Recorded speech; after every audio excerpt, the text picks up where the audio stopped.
Hey guys, welcome back to our channel. In this tech tutorial video, we're going to show you how we can create lists for your repositories in your GitHub account in 2026. So let us dive into this. So in the first step, navigate to your account on GitHub. Navigate to repositories, see on the left-hand side. And let's assume you'd like to list repositories under a specific category in a list. You may do it following the following method. So what you want to do is click into the given repository, and after that, navigate to code in the top left, and here in the top right select this drop down menu, and here you will see a list of already created lists. So you may add it to the given list by clicking in the checkbox, or create a new one by selecting this option.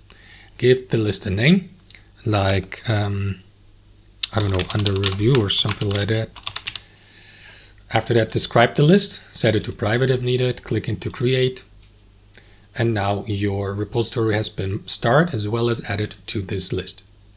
So to add any other repositories to that list, navigate to them, click into them, and click into the drop-down menu and select the list you would like to add the repository to. That's how it works, guys. Hope you enjoyed it, got some value from it, and we'll see you next time on our channel.